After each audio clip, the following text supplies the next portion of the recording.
Happy Wednesday, everybody. Thank you so much for downloading or streaming the Be Our Guest podcast. My buddies are back, Pam and Ricky, and we're answering your listener questions today. And we start off with a great question from a listener down in Mississippi, headed to Marceline, Missouri for a first visit. We talk about what not to miss in this small Missouri town with such a great connection to Walt Disney. It's really a place that every Disney fan should visit, but you got to temper your expectations when you get out to mid-Missouri. It's awesome, but we have a great discussion there. We also talk about an awesome stay at Disney's Boardwalk Inn, club level, and a fun discussion about annual passes and the advantages and sometimes disadvantages that an annual pass can bring you. We also get a question about a guest who is celebrating a birthday today as this show releases a local and places to have a birthday dinner tonight. So we give some suggestions there. This and much more coming your way on today's show. Don't forget today's podcast, always brought to you by the Magic for Less Travel. We'd love to help you plan your next Disney adventure for no additional cost to you. Check out all the details today over at themagicforless.com. Please also use our Amazon affiliate link when you shop online. That one extra click supports everything we do throughout the year. It's beourguestpodcast.com/Amazon. And thank you so very much to our Patreon supporters. You guys keep us on the air. I cannot say thank you enough to each and every one of you. You can support us as well, just $5 a month. And for that support, you get a bonus show called Mike in the Midwest. Come over this week. We'd love to have you. Patreon.com/beourguestpodcast. Ready to take a trip to the world? You found the Be Our Guest Walt Disney World Trip Planning Podcast. This is where your memories come front and center on our podcast stage.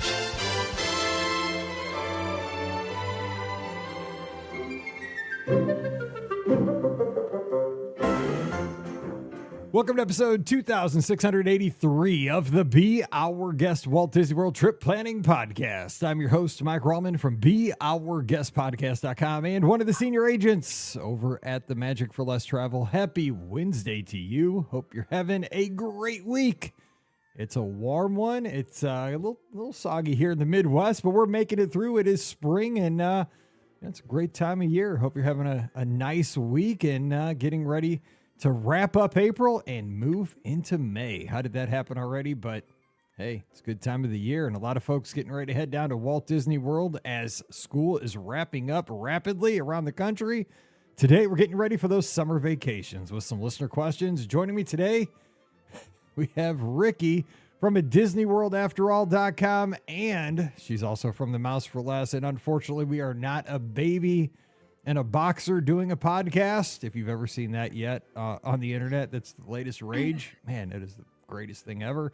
But Ricky's here. We're going to do the best. We're just three podcasters. Not quite as cute, but we'll do the best we can. What's up, Ricky? Well, I would like to officially say happy. It's going to be May Day. So, Is it? Yes, it is almost. Yeah. My Justin Timberlake Day is officially here. So hooray for me.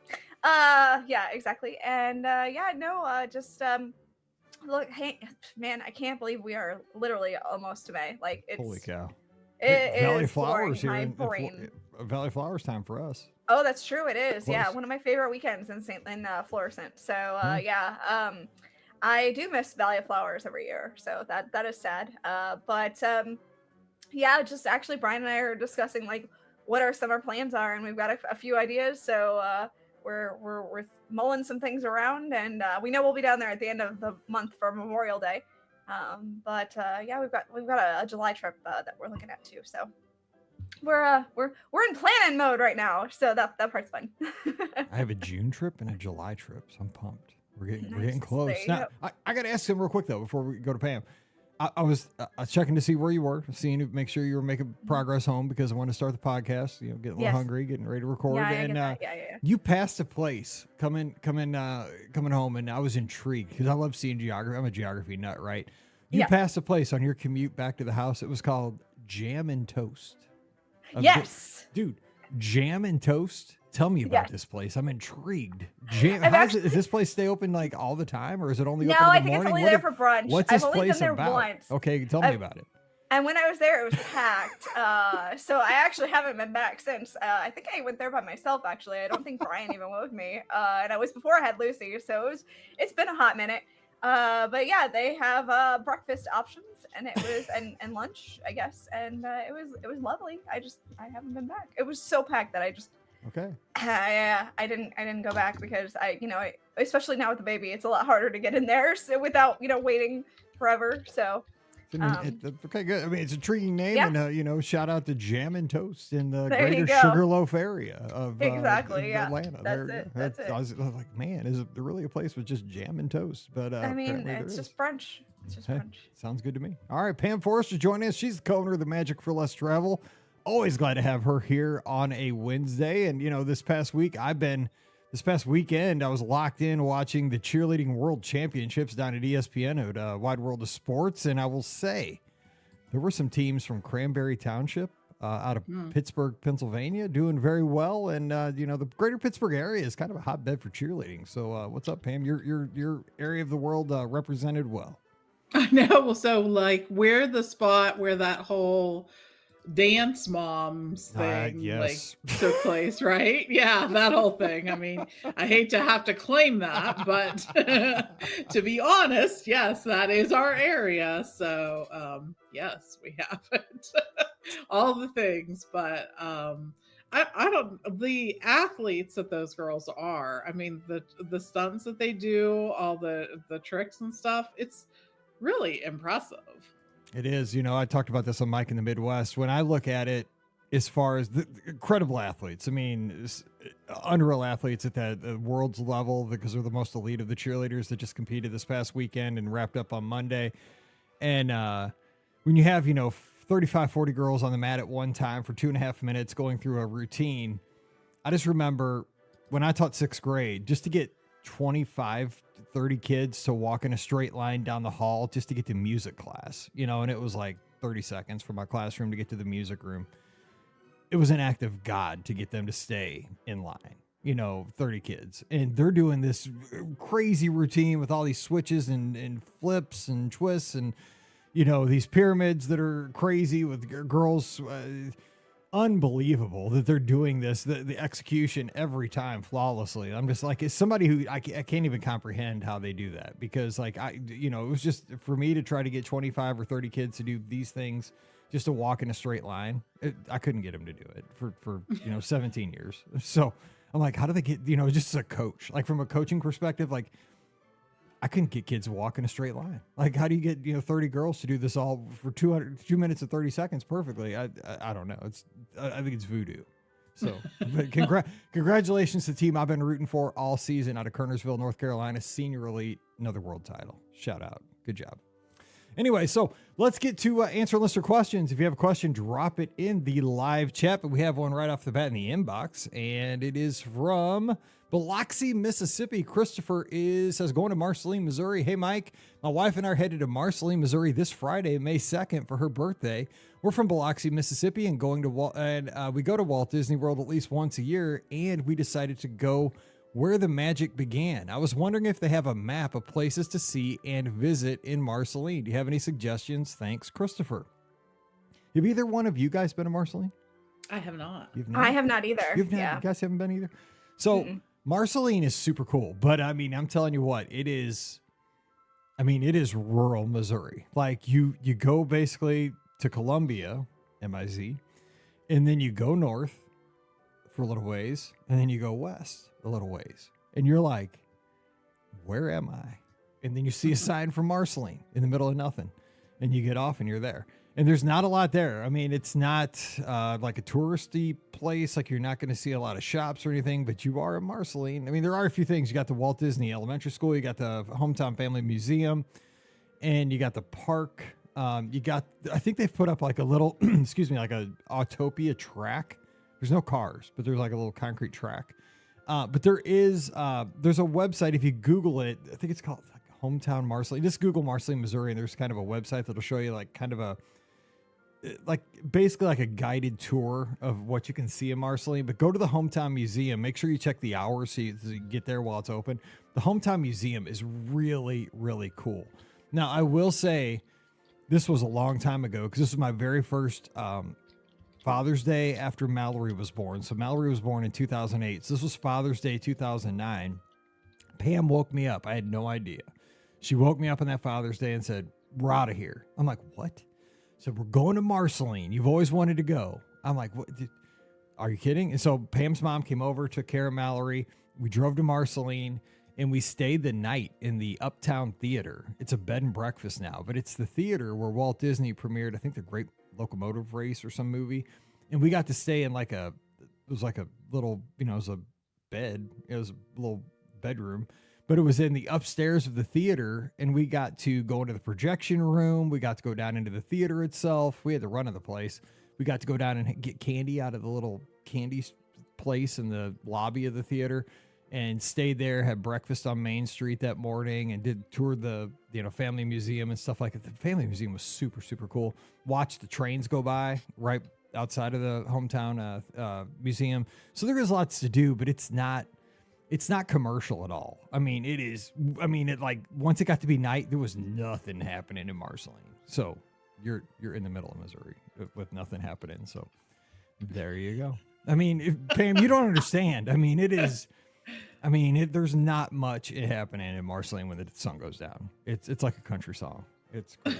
Well, I mean, I'm very rural where we are too. We're in the middle of rural Pennsylvania. And while we're not that far from Pittsburgh, I mean, once you get a bit north of Pittsburgh, you're very rural. We drive past cows and, fight deer in the evenings. And there's all different kinds of things going on. But I think every Disney fan should make the trek to see it because in the room we're staying in, they have a thing called, and I don't know if they still do it, but they did at the time, called Toon Fest in September. And so in the room we stayed in, all these cartoonists, because it wasn't just Disney cartoonists, it was cartoonists from that drew Woody Woodpecker and Universal cartoon, all these cartoonists had come into this room that we stayed in and they had done their sketches on the walls. Like Tony Baxter had drawn Figment on the wall, and I have pictures, I'll have to post them in the Discord or something, but it was amazing, Disney history on the walls, because every September they'd have this weekend where all these cartoonists would come to Marceline and have a festival, and they always came up and signed these walls. So it was That's cool. It was really cool. All right, Andrew's here. Hey, Andrew, what's going on? He says, more of a comment, but Mike might be interested. According to the 2002 unofficial guide, there was a Tex-Mex restaurant at the Swan and Dolphin called Juan and Only's Bar and Jail. I'm going to guess that was supposed to be grill, but it could be jail. Maybe it isn't. I don't know. Andrew doesn't make mistakes. It's probably a play on words. It's probably a play on words. Because it's Juan and Only's. Juan and Only's Bar and Jail, where all the servers would simultaneously shout fajitas when anybody ordered them. See, I like that play. And see, they'd have my name on the wall, and and I'd probably be in handcuffs. That's true. I like it. They need to bring back Juan and Only's. I'm just saying. That'd be awesome. There you go. All right. Next question is from Jacob Turner. Dear Mike, Pam, Ricky, and hashtag Scotty G. We have a trip booked at the Beach Club Resort on the first week of June 2025, and we are currently debating the odds Stormalong Bay will be open by then. I recently read somewhere that the water has to be refilled in the pool, which seems promising. Oh, that the water has been refilled in the pool, which seems promising, but I'm no expert on refurbishment schedules. I know it says the pool will be closed from January to June 2025 on Disney's website, which is a bit vague. Would any of you have any insight as to when Stormalong Bay will be open? In addition, what are the best pool options available if Stormalong Bay is still closed? Thank you for what you do and providing some of the most informative and fun Disney World content. Thanks, Jake T. from Eastern North Carolina. Speaking of North Carolina. So, Ricky, have you heard and got your ear to the ground about Stormalong Bay's availability in early June? I haven't heard anything about Stormalong Bay. So I feel like if it's supposed to be June, then we're still too early to hear anything, to be perfectly honest. So you won't hear anything until the day before it opens or a couple days before, because that's how Disney works. So especially with these refurbishments. I have absolutely no idea of when that is reopening. I don't know. I doubt. Pam, have you heard anything either? Or no, I think the safest thing to do when planning anything around a refurbishment, if it says June, to not plan on it being ready until the absolute end of June, the very last day of June, perhaps, into July. And that way you won't be disappointed. I think there's just a lot of things that go into it. It's not because they're trying to be vague, but if you've ever had any construction or landscaping or anything done at your house, you know that the unexpected is typically the one thing you can expect. And Yes. we've had anything from a simple paint job to building a house, and delays and changes and things that are just absolutely out of their control are things that happen all the time. So the last time I was there, it was a few weeks ago. The water was not in the pool yet, but it could have been done after that. They're doing some major construction in that space for sure. So just look for that. But the good news is that the Yacht and Beach Club Resort actually has 3 other pools that are available.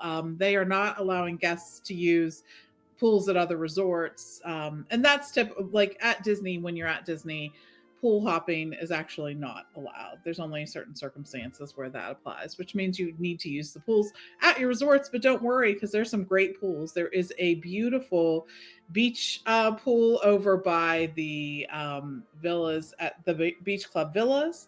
There's actually a quiet pool over toward the Beach Club side, and there's a quiet pool over at the Yacht Club side too. So you still have great pool activities, but yeah, go and enjoy. Yeah, we spent a great 4th of July at the Beach Club Villas pool one time. It was epic. That was a great day. Just say that. We had a ton of fun there one day, so that's a fun pool. Now, of course, the problem they're running into, right, is that nothing is Stormalong Bay, and people do book Beach Club and Yacht Club for Stormalong Bay, right? I mean, it's sand bottomed. It's got the flying jib slide. I mean, it's got lazy river in it. So it's not apples to oranges. You can't go over to the Beach Club Villas pool and say, "Oh, I'm going to do the flying jib slide." I mean, it's not happening. I mean, even if you try to make your own, you're not flying jibbing into that pool. It's just not happening. This is circumstances. So you do, that is something that's coming up, but you can have a good pool day there. Now, here's the second thing I'm wondering about. How long do you think it takes to refill Stormalong Bay? Like, I mean, here I am, like I'm picturing like Mike Rallman in St. Charles, Missouri, like putting the garden hose back into a pool to fill it up. I mean, I'm curious. I'm dead curious about like, how do they refill that sucker? That thing is, because when I was down there too, like they were working on it. I went to Beach Club with my dad, or I went to Beaches and Cream with my dad. And I didn't realize how deep that thing is till there's construction workers walking around at the bottom of there. And I'm like, they're way down in like that. No kidding. That thing's deep. Like, especially in the lazy river side. Yeah. That's where I saw him. I'm like, man, either that guy's really short or that thing's deeper than I thought. But you think it takes them? I don't know. It's got to take. I think it takes forever. Yeah. And I mean, they got to have like, maybe they bring in like a fire truck or something, like with a big like fat hose or something. I love this kind of stuff about Walt Disney World. I want to see them refill. I'm sure there'll be videos. I hope. I got to see this. Oh my gosh, they should totally do a video of them refilling the pool. Yeah. We would all watch that like crazy. It's got to be like some kind of gigantic hose, right? Because I'm picturing like my little green hose that we had as a kid. Yes, that was my. And by the way, I'm so old, dude. That was my like sports drink as a kid, and that's why I don't catch anything, because that's when Mom was like thirsty when I was a kid. Like go out in the backyard and drink out of the hose. That was the kickball halftime. Like turn on the hose. But anyway, yeah, it's got to take forever to fill because I think for sure. Huge. I think it's gigantic. And Len said no water in the pool from April 11th to the 17th. Live ground truth. Okay, there we go. And Len, speaking of Len, excuse me, I get a frog in my throat today. From out in Maryland, says he has a tip for us. Hey, Mike, prior to our trip a couple of weeks ago to the Riv, I called in and asked a question for recommendations on how to use the Skyliner to get over to Epcot for an Eckershoes reservation for $8:35, just 5 minutes after early entry rope drop. My concern was getting an empty bucket on the Skyliner for a party of 6 with a stroller when the Caribbean Beach Station would have been sending full buckets for families also traveling to rope drop Epcot. At that time, no one had a suggestion that you could always count on to work. Still being concerned, I asked a couple of cast members in the lobby of the Riv. One cast member had the can't beat suggestion: rope drop the Skyliner. That way, all those empty buckets hanging on the wire between stations have to go through the Riv before the full buckets start arriving from the other Caribbean Beach station. It worked like a charm. Just wanted to provide this tip in case it may help someone in the future. Len in Maryland.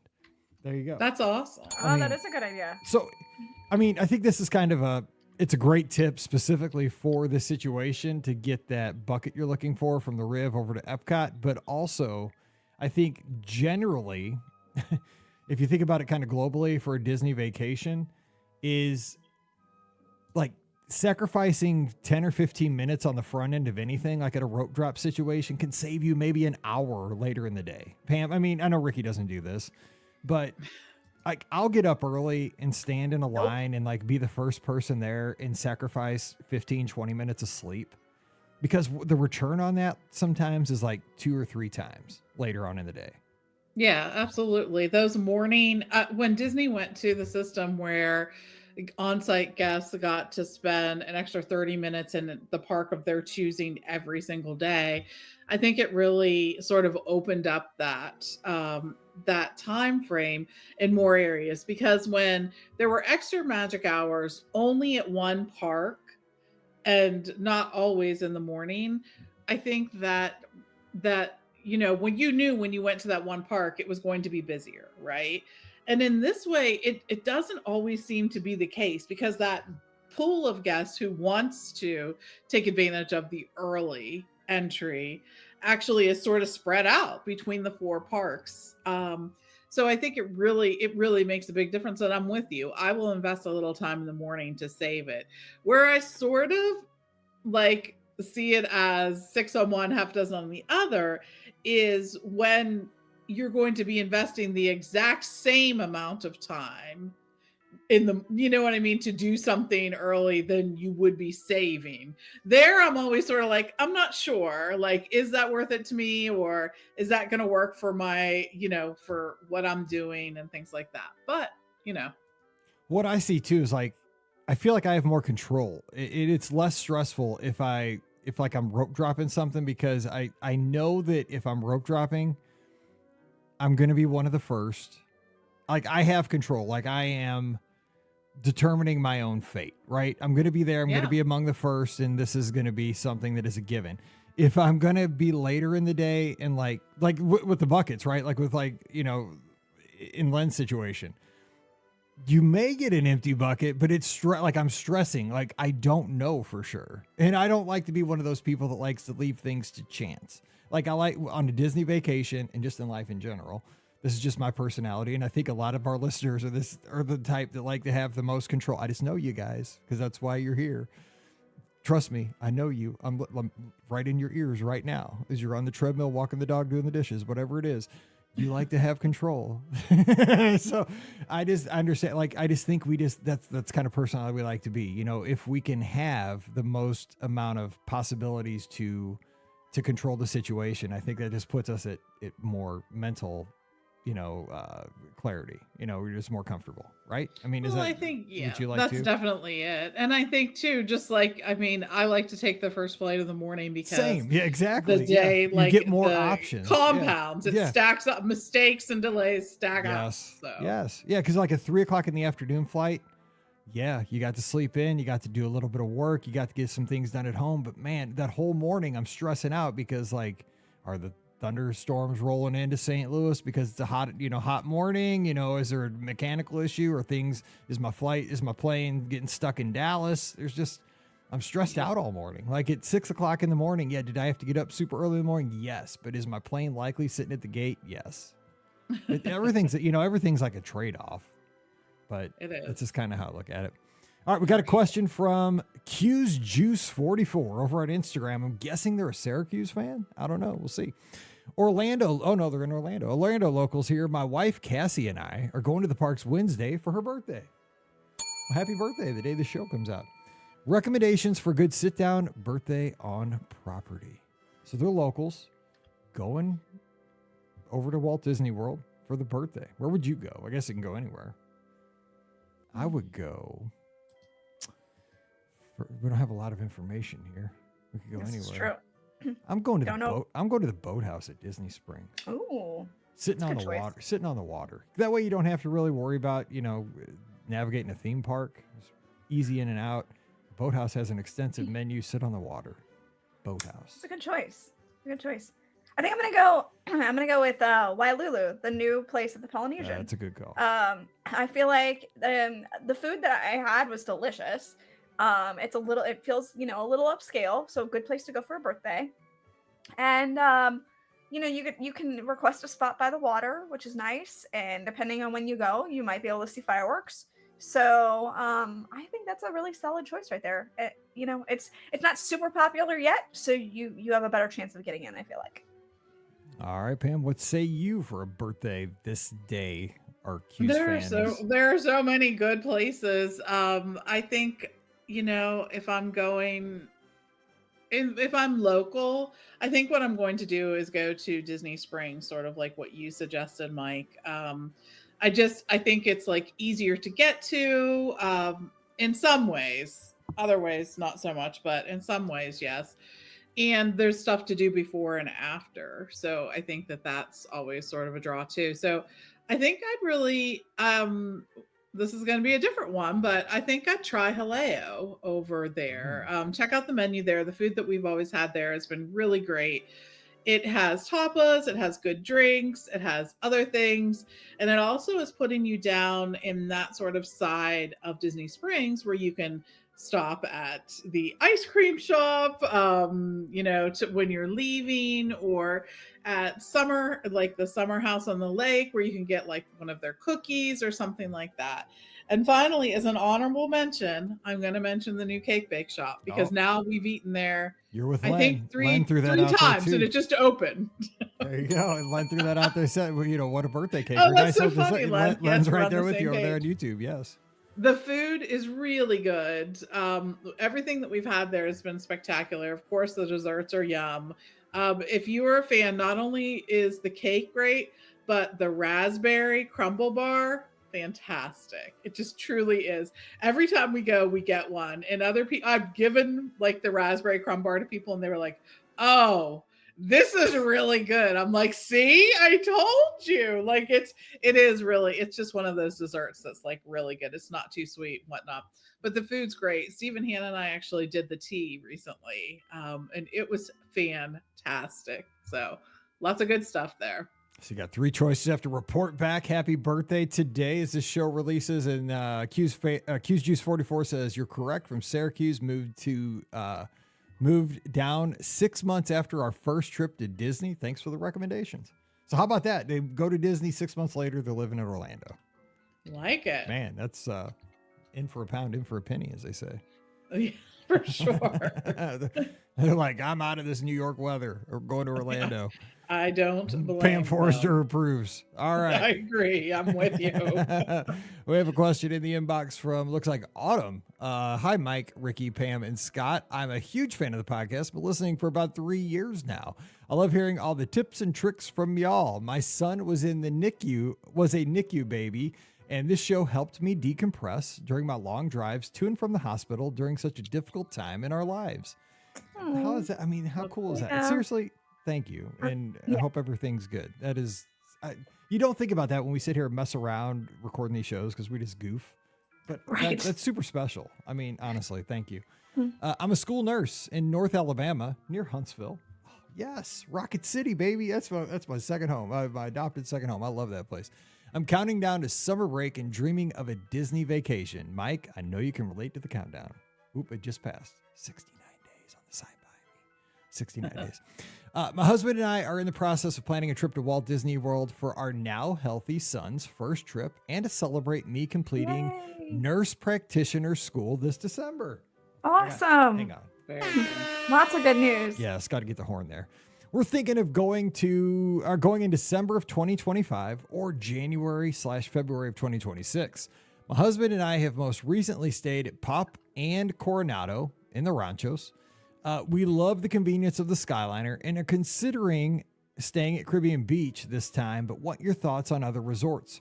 We're unsure if it'll be too cold to enjoy all the amenities that Caribbean Beach has to offer. I know Scott is a big fan of Fort Wilderness, and we have considered staying there also. We love Christmas, and Mickey's Very Merry Christmas Party is on our bucket list. The goals for this trip are to avoid high crowds, spend more time at the resort, and rope drop. You're out, Ricky. Just kidding. Help us decide when we should go and where we should stay. Autumn. Well, Autumn, thanks first of all for the great email. So glad the family's healthy and congratulations. And thanks for going into nursing because especially after my unexpected hospital stay a couple of weeks ago, nurses are awesome, except when they're coming in to check your blood sugar like every 17 minutes. Like seriously, I only have 10 fingers. Quit poking me. But I won't hold that against you. So they only had to do that because they wouldn't let me eat. I said, if you just let me eat or drink something, give me a Coke Zero, we'd all be good. You'd be happy. You wouldn't have to keep poking me, and Coke I could be Zero happy, and I was quit not on the bugging. It just, dude, you know what? I found out though. They told me this like after I couldn't eat or anything for like 36 hours. Oh, Coke Zero, yeah, that's good. That's on the clear liquids. I'm like, how's that clear? And why didn't you tell me that like 2 days ago? That does not seem clear. No, It's not, but it's on the clear liquids because Pam went immediately. I sent Pam. I'm like, Pam, there's a QT. I can see it out my window. Get the biggest one. I don't care if they charge you $10. Here's my credit card. She came back. I think it was like bigger than a big gulp back in the day. It was amazing. Anyway. Wait, what did Autumn ask? No. So she stayed at Pop in Coronado. She's thinking about Caribbean Beach. They like the Skyliner. They're thinking about Fort Wilderness, but they also like Christmas stuff. They like that Christmas party. They're thinking of December or January/February. So I think if you're looking at December or January/February, but you like Christmas, I'd do December. The weather's going to be the same.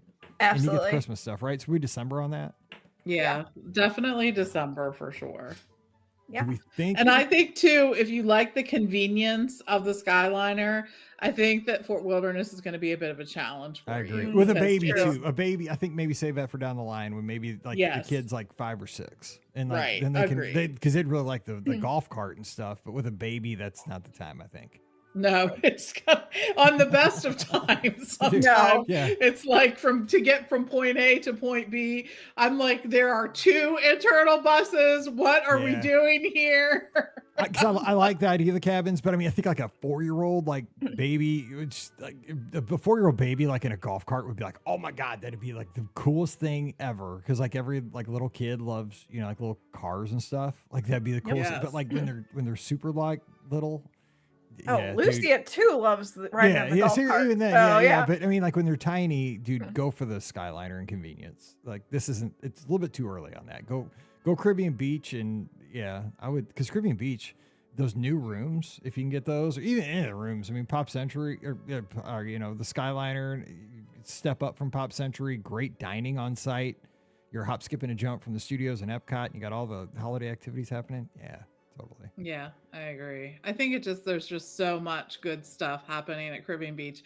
And I will say too, one of the things that I love Caribbean Beach, especially at the holidays.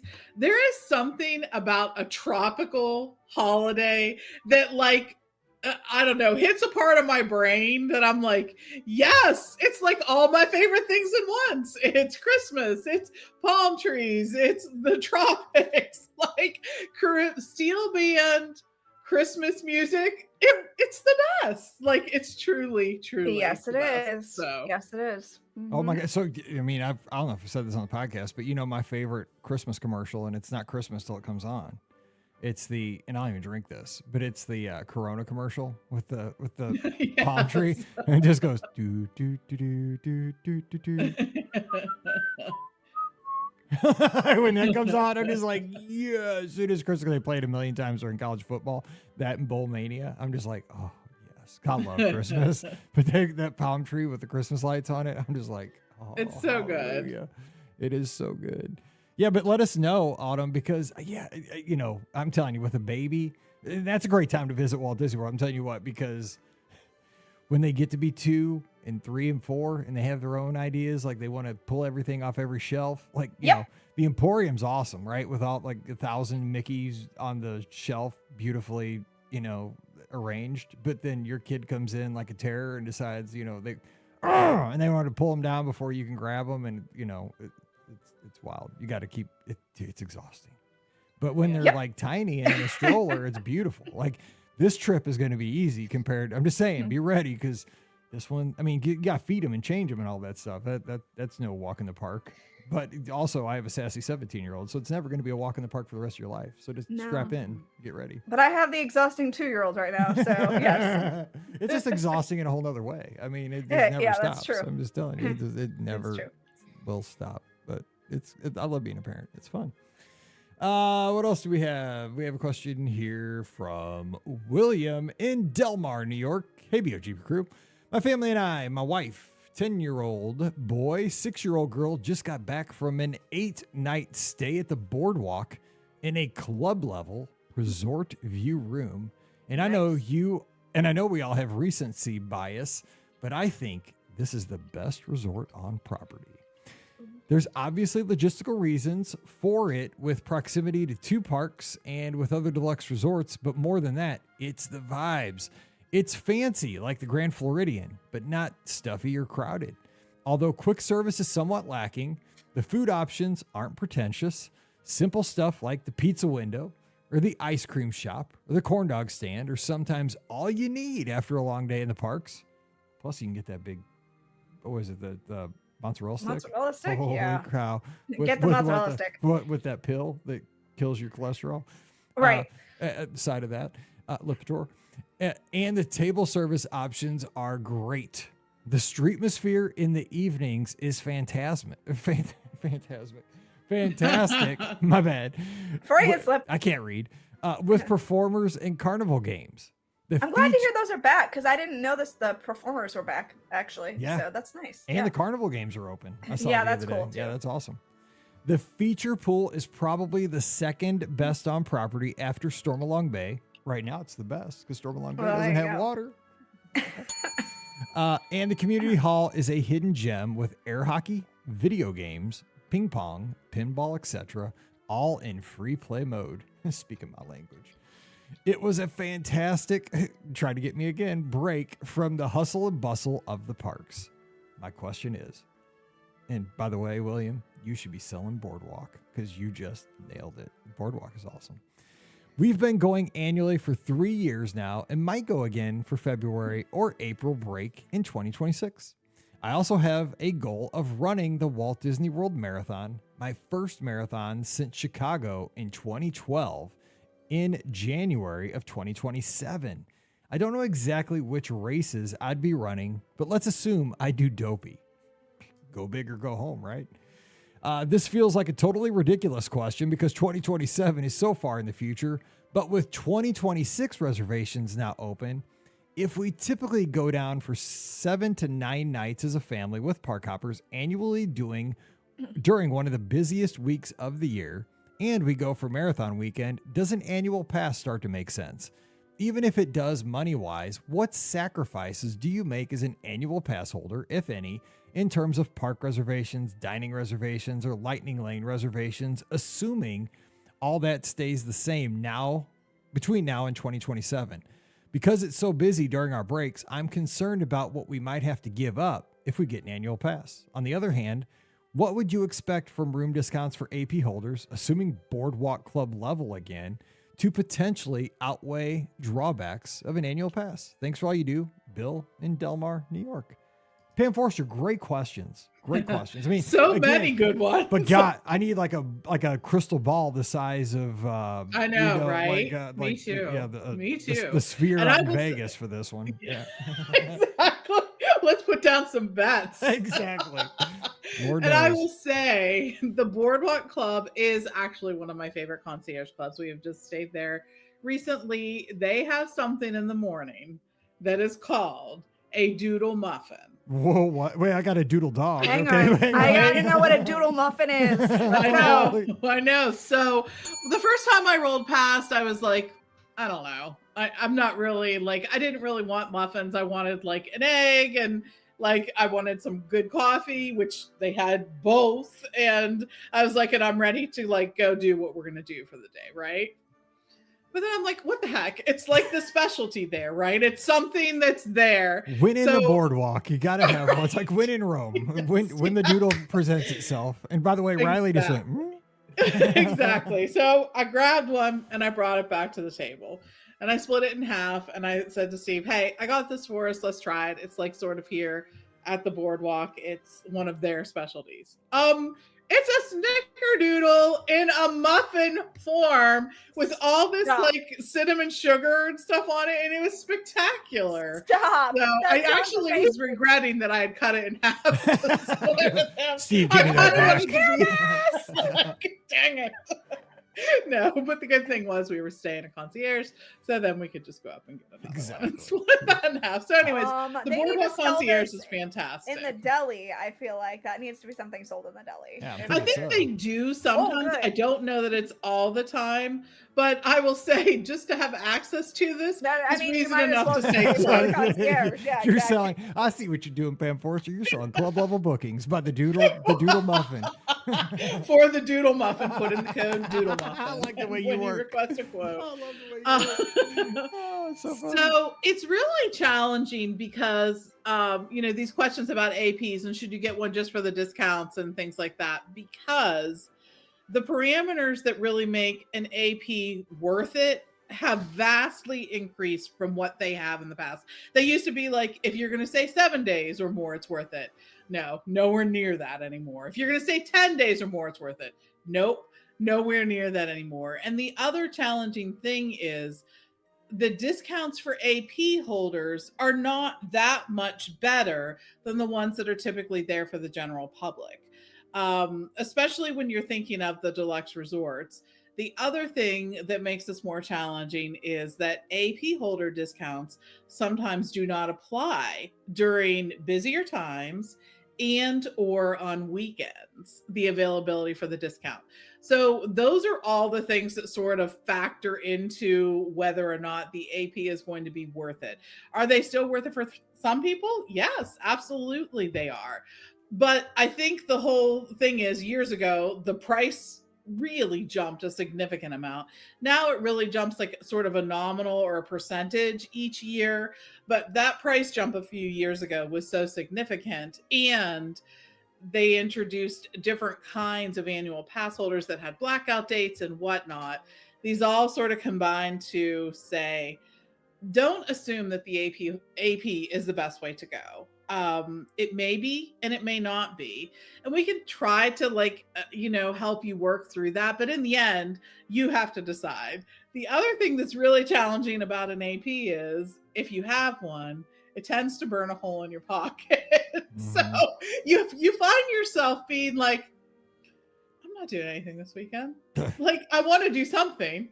I can bust out of Disney World. I already have the AP. Which is super dangerous. It would cost like nothing. Which is super dangerous in a time like right now where flights are really expensive for most places. I mean, like, a couple of years ago, flights were cheap and it was like not such a big deal because you could catch a really cheap flight. Now, some people are like, I can get one on Spirit, for this. That's great. If you can get cheap flights and get down there and take advantage of it, it works out for you. But I mean, most places, it's really hard to get a cheap flight right now.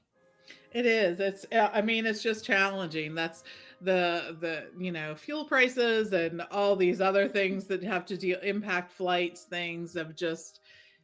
Flights are challenging right now. That's typically, one of the bigger parts of your vacation expenses. So. Yeah. So I'd say, get it. The AP is good if you're going to use it for the park admission a lot. That's what you get it for. If you're going to be in the parks a lot, yeah, that's where you get the AP for. But don't. Because, think about, we got that Disney Plus offer that was, it's very, very limited offer that came out a couple weeks back. That thing was aggressive. To have things in the $100 range. That's what I'm saying. It wasn't for a lot of dates and it wasn't for many resorts, but man, I think it was punch you in the nose. Like, it was so aggressive. I was like, holy God. I know. I'm like, where can you stay for around $100? Oh, dude. In my little town, you can't stay somewhere for $100. So. That was super aggressive. I was like, what's going on here? Okay. We got to wrap this because we got to come back on Friday. And Friday, this is talk about a show that was made for Pam Forster, but it's drawn from the headlines, as they say. I don't know if you heard, but there's something that's been floating out there that's happening at some point. We got dates. The Geo 82 Lounge opening soon. Well, we have a date. It's Ricky. Do I have this right? June 4th. She's muted. Yes, it is June 6th. I believe it's June 6th. Reservations May 4th. Yeah, reservations May 4th. Yeah. No, different way. No, other way. Got it. May 6th. You can start making for June 4th. That's it. Was I right? Was I right? Yes. Well, yes. You're right. Okay. See, if this was my wife, I'd be like, wait, I didn't hear you. I didn't hear you. How you're still married after all this time? I know, I that's have what no I say idea. all the time, too. It's a miracle. But so June 4th, we're going to get Geo 82, the lounge in Epcot in Spaceship Earth. And so what we're going to do on Friday, we're coming back and we're going to imagine the nooks and crannies around Walt Disney World where we would put a lounge and talk about the theming we'd put into it. So you can play right along with us, a little preview for Friday's show, and we'll talk about what's coming to that lounge in case you didn't hear or see a vlog. We're going to talk about it, thoughts and ideas on what you might experience when you go into Epcot here after June 4th. So you can make a reservation soon and get ready for that. So we're going to jump out of here. Thanks for the questions. You have a question? Drop it to Mike at beourguestpodcast.com. We'll get it on the next episode. Thanks to everybody who dropped in their questions. We appreciate that so much. All of our shows brought to you by the Magic for Less Travel. We have been busy getting those trips planned for guests for 2026 down to Walt Disney World. We appreciate that support so much. So everybody that's booked with us here for those trips, I just want to send a huge thank you. You support the small business. You're supporting our podcast, and I just want to say thank you so very much for that support. It means a lot to us. You want to head to your favorite Disney destination, whether it's the Disneyland to run the Disneyland Half Marathon. Well, can't do that yet for 2026. So cool your jets on that. It'll happen soon. Everybody asking. It will happen. I promise you the hotel rooms will be there. But Disney Cruise Line will get you out there with an onboard credit. That's always awesome. Got my Sailor Mickey shirt on right now, rocking that. Even Adventures by Disney. You want to see the world? Let's do that too. So just swing by the website, themagicforless.com. We'll take great care of you. No additional cost to you. So check out all those details again over at themagicforless.com. Please also use our Amazon affiliate link. It's beourguestpodcast.com/Amazon. And thank you to our Patreon supporters. You guys make all this possible. Can't do it without your support. You can support us as well, just $5 a month. And for that support, you get a bonus show called Mike in the Midwest. Come over this week. We'd love to have you at patreon.com/Be Our Guest Podcast. Catch us all on the social media. I'm at Be Our Guest Mike. Ricky's at Ricky Nibs. Pam's at TMFLT Pam. Twitter, Instagram, and Threads. And of course, we'll have a live call-in show this Sunday night, 7 o'clock Eastern, 6 o'clock Central, Facebook, YouTube, Twitter, Instagram, and Twitch. So join us, give us a call. Let's talk Disney. And finally, the listener question show never ends in the Be Our Guest Podcast Clubhouse. Over 1,300 listeners of the show hanging out all the time. It's our live chat, message boards, Discord server. Coming over. It's free for everybody all the time. beourguestpodcast.com/clubhouse waiting for you right now. All right, we're jumping out of here and we'll be back again on Friday. We're going to have some fun lounging around Walt Disney World. So for Ricky and Pam, I'm Mike. Wishing you a great Wednesday. Stay safe, stay healthy, and we'll see you real soon. You've been listening to the Be Our Guest Walt Disney World Trip Planning Podcast. If you have questions, comments, or would like to be a guest on the show, please visit our website at beourguestpodcast.com. Thanks for listening, and we'll see you real soon.